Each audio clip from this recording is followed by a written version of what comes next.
Welcome to Instablogs Global Report. This is Shivanjali with new updates and citizen voices from all over the world.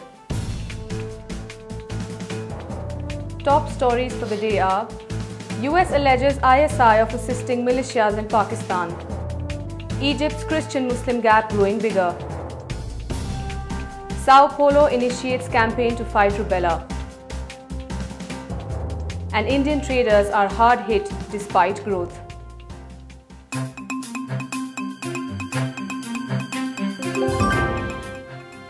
Following the fresh steps by the Pakistani Interior Ministry to bring ISI under civilian control, the US has leveled renewed allegations against the ISI. Our CJ Huma Imtiaz reports.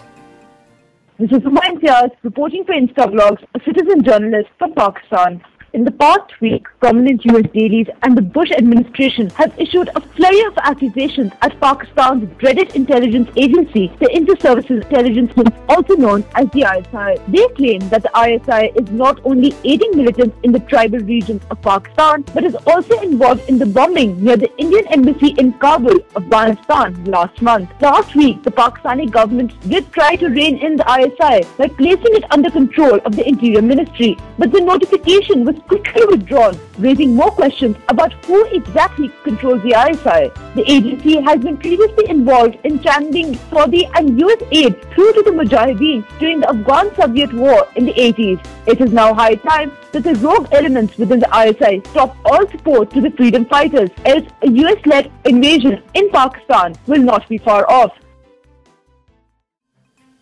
Growing Islamic fundamentalism is taking its toll over once cordial social relationship between Coptic Christian community and the Muslim majority in Egypt. CJ Sara reports on deteriorating relationships. Naguib, citizen journalist reporting from Egypt for Instablogs. The divide between Egypt's Coptic Christian community and the Muslim majority is growing bigger as incidents of sectarian violence are increasing around Egypt. Some families in Egypt are now sending their children to schools belonging to a certain religion and are avoiding any contact with families of different faiths. The trend is in part a reaction to increased persecution by extremist groups that have grown in Egypt in recent years. For centuries, Christians and Muslims have lived side by side in peace. The Apostle Mark founded the Coptic Church in the 1st century when he brought Christianity to Egypt. Then Muslims brought Islam to Egypt in the 7th century. After several centuries of conversion, Egypt now has a Muslim majority. Many of the country's laws are derived from Islamic law. The shocking development is a danger to the cosmopolitan nature of Egypt's society, where discrimination on religious grounds is now more apparent than ever. Indian traders have been left hard hit by a vicious mix of rising inflation, weakening US economy in spite of 9% growth registered by the economy. CJ Abhinav has more on this. This is Abhinav, citizen journalist reporting for Instablogs. In front of 9% growth of economy, nobody believes that traders who rely on export are losing their ground, but that is the sad fact. Apart from a few industries, most of the exporters are losing to China. Lack of labor laws and high technology access has given China a lead, which traders feel cannot be bridged easily. Textile industry has been in shock for some time, and weakening US economy is further creating trouble for them. Big companies may be growing with time, but middle or small companies are losing a lot. The middle class is widening and so is their purchasing power. But in all this, there is no space for anybody apart from MNCs. The traders cannot even lobby government much as it is powerless in front of WTO rules. All this is a very depressing situation for traders who feel that their existence is in question now. The authorities in Sao Paulo have initiated an intense campaign to fight rubella disease. CJ Celso has more updates on this.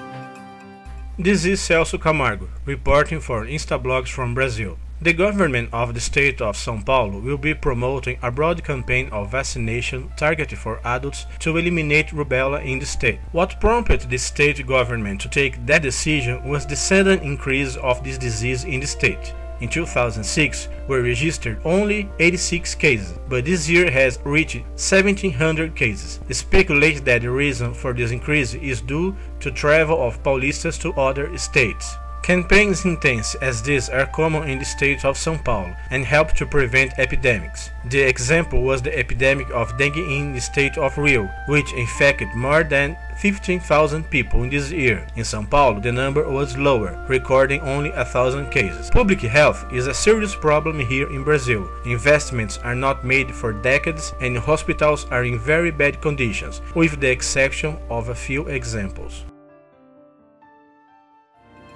And if you want your voice to be heard by millions, Instablogs gives you a chance.